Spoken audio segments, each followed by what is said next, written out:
and neither should you. Good advice. It's good advice then, and it's good advice now. Questions on the haggler. Now, some of you might say, geez, I never learned how to do that. Well, then, just give up selling the haggler. And there's more and more of those coming along all the time because other industries are teaching them how to haggle. If you understand the rules, you're right. He came to buy. He came to buy. He don't haggle for the heck of it. He came to, you might want to share that story about the cat. I thought that was great, about changing. This is a classic example of perseverance. I've always said that, I mentioned to you that if you had the perseverance to make the sale and the stick-to-itiveness of Wile E. Coyote, if you wanted that doggone sale as bad as he wants a Roadrunner, you'd get them all. There's another example of that. If you'd want something as bad as a 3 or 4-year-old wants it, you would be a millionaire too, because they just don't quit. And David at the break shared with me just a great example of that, of one of your managers, if you share the story with him. He had a little 4-year-old boy, and at the time he found a cat in the neighborhood, and he brought it to his dad and said he wanted to keep the cat. And his dad said, I don't want a cat in the house. He said, well, can I really keep your dad? I'll take care of it. He goes, no, you won't. You won't feed it. You won't take care of it. I don't have to do it. I don't want a cat. He says, really, I promise I'll take care of it. He goes, look, I don't want a cat in the house. He goes, so it's going to be an outside cat? Talk about salesmanship, huh? At 4 years old. Zig Ziglar had a great routine on that too. He said about a little 3 or 4-year-old going into the drugstore with his dad. How they'll, the persistence. Daddy, can I have a ball? No, you can't have a ball. Now does that discourage the kid? No, he figures obviously he didn't hear me, so he tugs on it. Daddy, are you sure I can't have a ball? He says, look, I'm telling you, you can't have a ball. So what do they do next? Can I hold the ball? Right? See, he's halfway to having it. Right? Say, can I hold the ball? Right? And you get to the cash register. If you buy me the ball, I'll give you a kiss. Then they bribe you. But they are not going to give up with the first no. Right? You'll never get a 3 or 4-year-old give up with the first no. But you find an awful lot of 30 or 40-year-olds that give up with the first no, and you shouldn't. It's a good lesson to be learned there. But I thought that was so it's going to be an outside cat. That's a great story. And that actually happened to one of the managers, with a 4-year-old. Yeah. You want to get that kid in sales. Right? I told, I have 2 boys, both of which are in the mobile home business, okay? And both have their own locations. And both of them rather, including my daughter, who for a while sold for American Express on finance planning and retirement funds and that. Okay, I told all 3 of my children from when they were very, very small that I used to tell them, I'm not going to be one of those pushy parents that tells you what to do with your life. You can sell anything you want. Right. But, selling is a dynamite profession. It is the only profession I know where you get paid in direct relationship to the amount of work and skill that you've got. Where else if you need $1,500 can you get it almost immediately? If you want $1,500, sell something. You go to work for somebody, you want $1,500 or even a $1,500 raise. You got to be there at least a year, before you're going to get that and everything.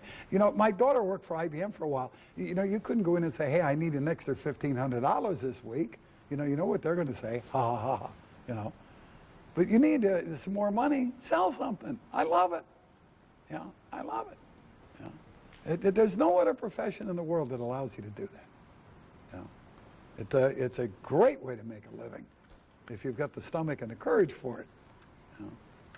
But like I said, nobody said it was easy. I just said it works. Okay, I went over that envelope close yesterday. Remember that one for the haggler? Look, just give me your best price. I'm going to shop 3 places, and I want your best price. So there's where you would use the envelope close, which is explained on 151. That's a dynamite close for that particular guy.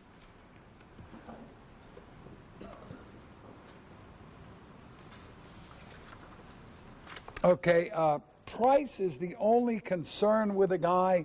Look, I told you I don't care about all of the other stuff and that. All I want is the best doggone price.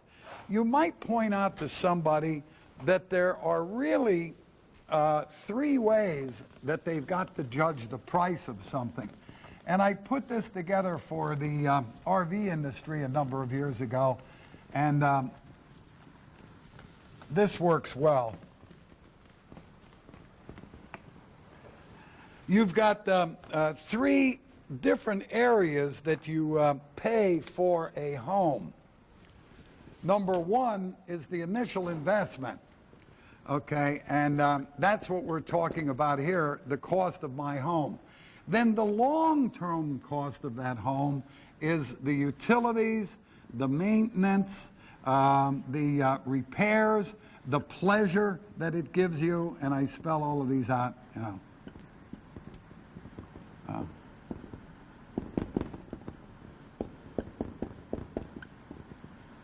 Okay, and the pleasure that it gives you, okay? And then the final cost is what you recoup at resale or trade-in time, and I think that you would, that's called residual value, and I think you would agree that all of the value I showed you, you know, our homes will stand up as good as any or better than almost any on the market. So I admit that our price here is a little bit more than you're willing to pay. But when you consider all of the value and pleasure we give you here and a residual value at the end, that really is the cheapest cost of all, isn't it? You know, and get them to look at it a different way. Okay? So, what else might you add up there to it? Utilities, maintenance, repairs. You know, it falls down around your ears and everything else, and then the pleasure the home gives you. And anybody think of anything else? I'm sorry? Well, those are already included, though, aren't they, Brian? And I mean, that's part of the house. I'm not sure I know what you mean by improvements.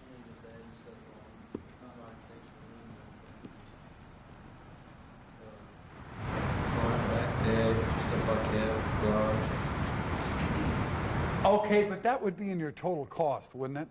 Okay, I see what you're saying. Okay, I see what you're saying on it. You could do, and also the fact that this includes the deck you were telling me you wanted, and it includes this, and it includes this. And I tell you one that I never thought of using there, but that just, you triggered my thinking, dominant buying motive. That it's going to resolve the dominant buying motive.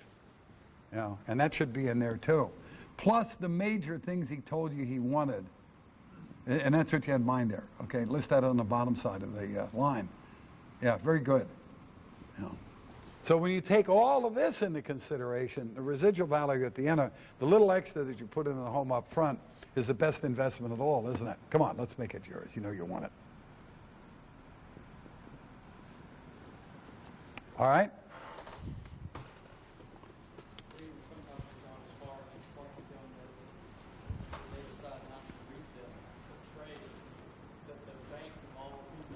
Understand the real value of our competitors' homes, and they'll never give them financing on it. That's why they can't give you the money back. Okay. Now, can't even get financing. So its future trade value is low based on just the fact the banks won't give them the cash. All right. Okay.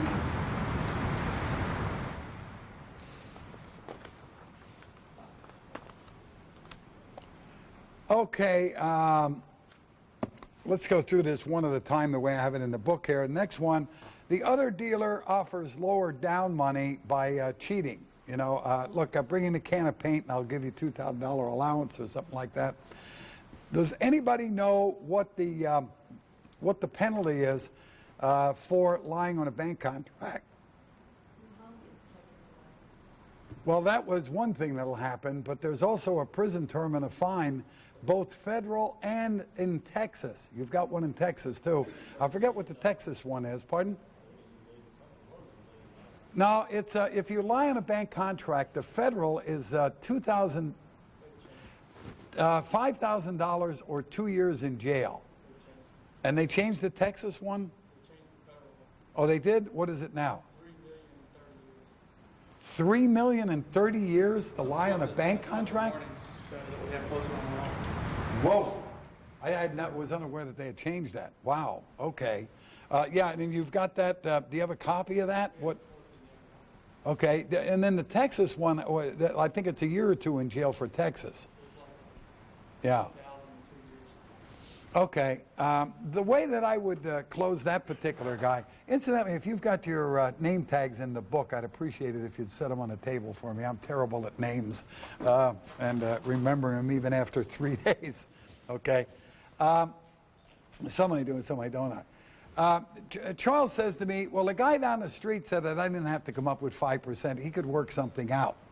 Okay, then I would do this. Charles, I could do that too, but I refuse to risk your family's future by doing that. What do you mean? Well, there's only one way that that dealer down the street can sell you a home for less than 5% down. That's if he lies to his lender and he says that you put money down that you didn't. That's the only way you can do that. Now, there's 2 reasons that you ought to be very concerned about that. And this is in your book, exactly the way I'm saying it. Number 1 is that if he's willing to lie to his lender, he sure isn't going to have any trouble lying to you when it comes time for service. But even more important than that, let me show you what the penalty is for lying on a bank contract. See what it says up here on our wall? You know, $3 million in 30 years. Now, I used to do that years ago, and it still didn't work. And then I finally figured out why, because he doesn't think he's going to get caught.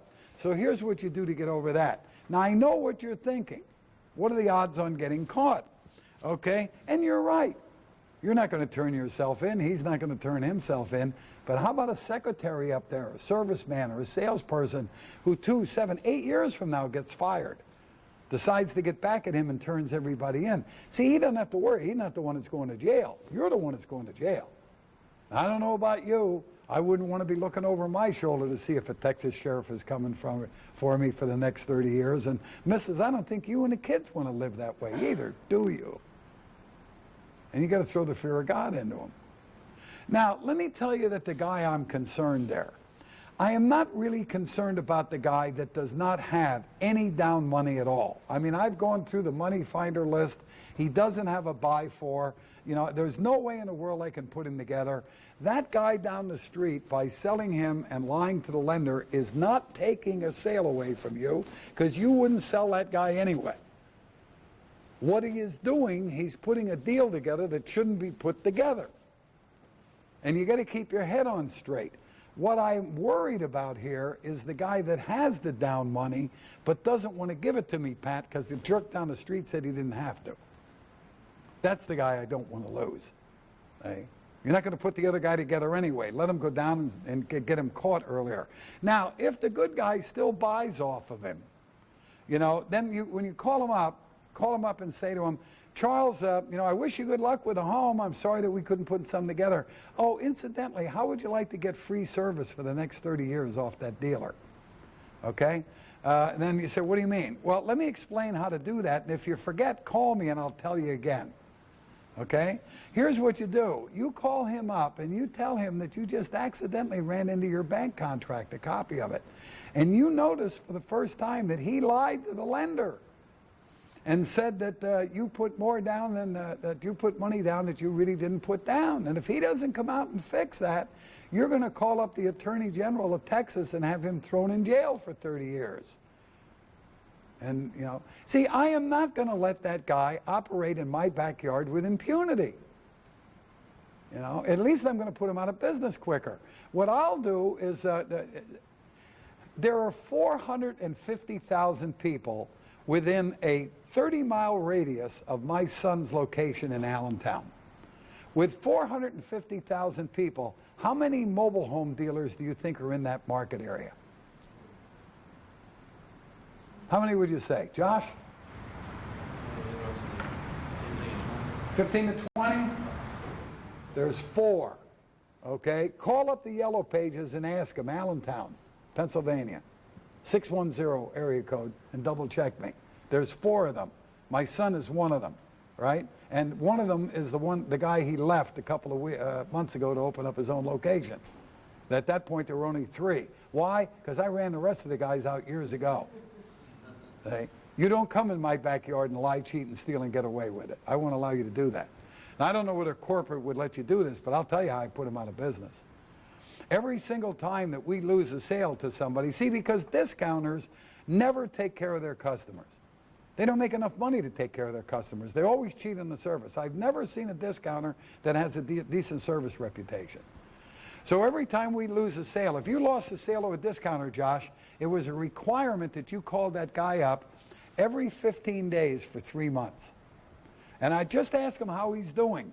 Almost without exception, on one of those calls, you'd get the guy hopping mad. You would get him absolutely furious about something this dealer wouldn't do. So what you would be required to do is go say to the guy, look, let me come out. I can't help you, but let me come out. I'd like to talk to you. I would come out, okay, I'd have you come out and say to the guy, look, I can't help you, but we can help him cheat somebody else from cheating somebody else. Would you like to do that? If you hit the guy at the right time, he'll say, hell yes. Here's a piece of paper. Please don't date it. Just write one page and explain what he did to you. Usually I've got to get the guy to rewrite it to take out 4-letter words so I can show it to somebody. But if you hit the guy at the right time, I'm telling you, you can get a scathing letter about how he bait and switched and how he did this and didn't service and how the thing's fallen apart and everything else. I'll say, thank you very much. Now, if you've got 4 salesmen and you got each guy doing this and they do it 2 times, you now got 8 letters. We had letters on all of our competitors years ago. There used to be about 12 or 15 in the area. Somebody would say, well, I'm going to buy down the street. Hey, you can buy off of him, but before you do that, let me show you what his customers think of him. And we'd pull out the file on that guy and open it up, all of the letters.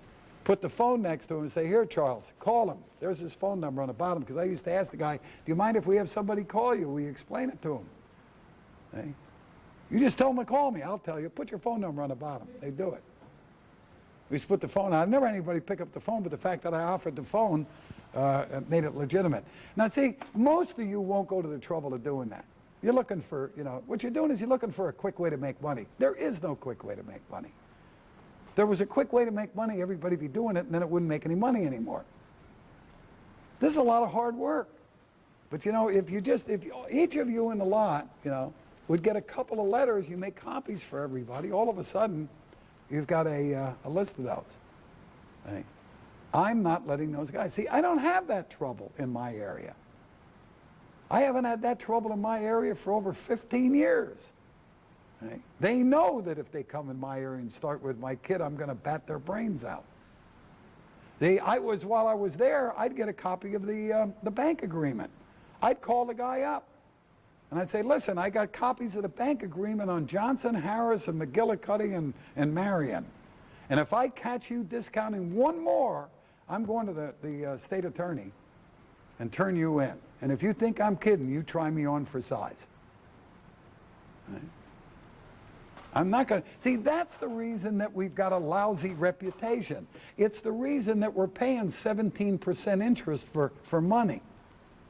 Because we've got too many cheats in the business that drive down or drive up the delinquency ratio, so they can't sell the bundles unless they charge the 16 or 17%, like I explained yesterday. Got to get more of these guys out of here. Okay? Got to put these guys out of business. And if you're letting these guys operate next to you, like I said, with impunity, if you want to know whose butt to kick, look over your shoulder. So I'm going to use the laws in that. Here, let me show you what the penalty is. Okay, 1 million in 30 years, but it went up to 30 years in jail for lying on. And guys, your bank contract is a federal contract. You're dealing with a bank or a lender that that's federal. Those are federal laws. Okay. How many times do you get somebody where just the spouse, somebody shows up without the spouse? Okay, in this industry, it's usually the woman, isn't it? The woman shows up and then she's got to bring her husband back. In the RV industry, it's funny. In the RV industry, the guy usually shows up and has to bring his wife back, particularly on the higher-end motorhomes and that. You know, she sort of says, I don't understand it. Why don't you go out and get one, and I'll come out and take a look at it. You know, sort of. And then here, you know, Bubba says, you know, I don't care. You know, as long as he's got the sofa and a mattress and a TV room, he really doesn't care. You know, go out and find something. Okay, all right. Now, there are certain things that I am going to do to put that person together. First of all, up here in the interview, don't be afraid to ask her, you know, if I could find you the perfect home, would you be in a position to make a decision tonight? Or would somebody else have to see it, you know, today, or would somebody else have to see it? And ask her, you'll be very pleasantly surprised how many women will tell you, oh, if I want it, I'll buy it. He really doesn't care. As long as he's got his couch and a beer in the refrigerator, he could care less. Not last year, 2 years ago, I don't know what the number was last year, but 2 years ago, 20% of the homes sold in the manufactured housing industry were sold to a single woman. 1 out of 5 of homes sold across the United States were sold to a single woman, manufactured housing. So it's a very big market. Don't assume that she needs, you know, the guy to say yes to for it. You know, she may be living by herself and she's the one that's going to be buying it. You know, so ask, if we could find you the perfect home, would you be in a position to make a decision, you know, today, or would somebody else have to see it up here? Well, my husband would have to see it, you know, and the rest of it.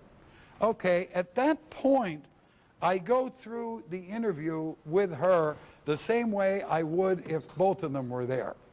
If you get into the interview and she can't answer the questions, then I think what you ought to do at that point is go for an appointment, you know, point out to her why you need to know the answers in this, and you either call him up and get the answers, or go for an appointment where she can come back with him, because I'm not going to show her any home at all that she can't afford, and I'm not going to gamble on that, you know, just because she can't answer some questions. Most of the time, though, the woman can answer all of the financial questions and everything else for you, that you can go through the you know, the whole interview process. I did not find that difficult. Okay, so I go through the whole thing, come up with the numbers, take her out and show her a home, you know, out on the lot that would fit the criteria she's given me. And I do the same thing, game plan with a manager, go over the information, get her to agree that that's exactly what she's looking for. The program doesn't change at all. Okay, I would treat that just like a married woman, just like I was working with a single woman there as a buyer. Okay, we get to the back end, and there's a couple of things that I'm going to do differently. Now, if I've spent a couple of hours with her, I'm not going to say, Shandy, you know, thanks very much. When you're in the area, why don't you come back and stop in with your husband? I am going to go for an appointment, and I'm going to go for a specific appointment on a specific day at a specific time. Okay? So I'm going to go, Shandy, let me show you how to go for appointments with people, both on the telephone and in person. Here, role play this with me if you would, Shandy. Shandy, what's the best time of the week to come in? The beginning of the week or the end of the week with your husband? End of the week? Okay. Would you prefer a Thursday or a Friday? Prefer. Friday? Okay. What's best for you, morning or afternoon? Afternoon. Afternoon? Okay, in the afternoon I could set it up for 1 o'clock, or I could make it for about 3:30. Which is better? 3:30? Okay. And it's sort of like looking at homes. You never give her more than 2 things to worry about. Much easier. If you just say, when can you come in? The average woman sits there and goes, oh, let's see, I got Girl Scouts with Audrey on Wednesday, and I got a hairdresser appointment. It'll take you forever. Where if you do that, I picked that up, telephone came in and trained my guys years ago on how to use a telephone. And that was one of the techniques they taught us that I was really, when's it easiest? Beginning of the week, end of the week, Thursday or Friday, morning or afternoon, 1 or 3:30.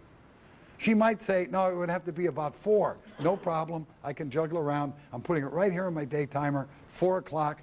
I will be available promptly at 4 o'clock. And I make a specific appointment at a specific time and day, okay, using that technique. Then I will come back in and I'll play a little dumb. You know, I got a problem here.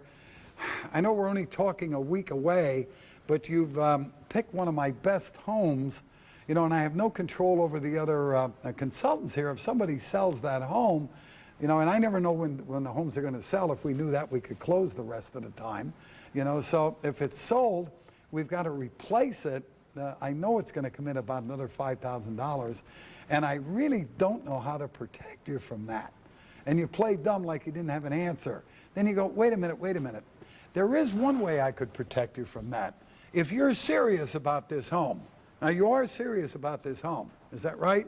Now if she's told you, you know, giving you the date and everything else and that, you know, I'm sorry, back up. The first thing I do, yeah, okay, go for the appointment. Then I go for the, if she is serious, she will tell you, oh yeah, I'm serious. Then you can come back in and say, well, if you're serious, here's what I can do, and here's where I go for the write-up. I can write up an agreement today giving you price protection for, say, the next 10 days. That'll give you a chance to come in with your husband on Friday. Okay, you can take a look at the home. We can show it to him. And you can go home over the weekend and until the next Tuesday, talk about it. If for any reason at all he decides he doesn't want the home, we'll just simply refund your good faith deposit, you know, and cancel the agreement. Since it is a no-risk way of protecting the price, don't you think we should do that? Now, are you going to have that happen with a lot of women? No. But you will find a certain percentage of women that'll do that, and I want to get those to give me a deposit. Now, here's another way that you might do that. Let's see. You married, Shandy? No? Who's married with a child or two? Okay, women. Who's, okay, you married? Okay. Role play this with me, Angela. She said, oh, I couldn't give you a deposit. My husband would kill me if I gave a deposit without his okay. I might try this one. Angela, let me ask you a question about something else. May I ask how much you're spending for food a week for the family right now, roughly? About $100 a week? Oh, okay. All right, your husband goes shopping with you when you go shopping for food? He usually doesn't, yeah. So what we're talking about, $100 a week, about $430 a month. You know, he's already letting you spend $430 a month without worrying about it. Why would he be upset about a $100 or $200 deposit that could save him thousands? And every once in a while I'll get a woman sit there and go, you know, yeah, I never thought about it that way. Right? And I can get her. She might say, well, I didn't bring any money with me. See how many of you ladies I catch on this one. Are you serious about this? Yeah, well, if you're serious, reach down, get your purse, and give me that money you got folded up at the back of the wallet for emergencies. Would I have caught you? Yeah, right. You know, a lot of women have, a lot of women don't. Today it's credit cards, but there are a lot of women that have money, you know, folded up. I had a location up at the Pocono Mountains, and we sold a lot of vacation homes up in that market area for New Yorkers. Okay, and I had a New York couple come down. And I did that to her. I said, are you serious about this home? And she says, oh, yeah. I said, well, then reach down and get that money you got folded in the back of your wallet. And she gets down and brings out a $50 bill that Gary was so creased I wasn't sure it would open anymore. I thought it would probably be in parts. God knows how long she had it in her wallet. But her husband went ballistic on me. This is years and years ago. He said, how do you know she had that 50? I didn't know she had that 50. I said, look, I promise you, I don't know your wife. I just know that some women have money at the back of their wallet. And again, all I want you to do is try it all. You know, make sure you try it all before you concede that somebody can't be bought. You know, don't go looking for, you know. See, as we were talking at the break, you have got to stop going for the dredges, you know, the flakes. You know, the lenders aren't going to let you sell the flakes anymore. You know, they're not going to buy the paper anymore. They're not going to accept the, you know, the interest rates won't allow them to buy, increasing in that. You have got to go for a better grade customer. And when you get one, and that's why I want you to check it out up front. See, in a half an hour, I know whether I've got somebody that's makeable if I've done everything that I'm telling you. Hey, I'm not worried about whether the bank is going to need more money down or a buy for or something. I know up front what I need to put the guy together. Hey? And if I know that he's makeable, I can stay enthusiastic about that guy. See, I've only got so much energy every day. I'll be darned if I'm going to waste it on a flat.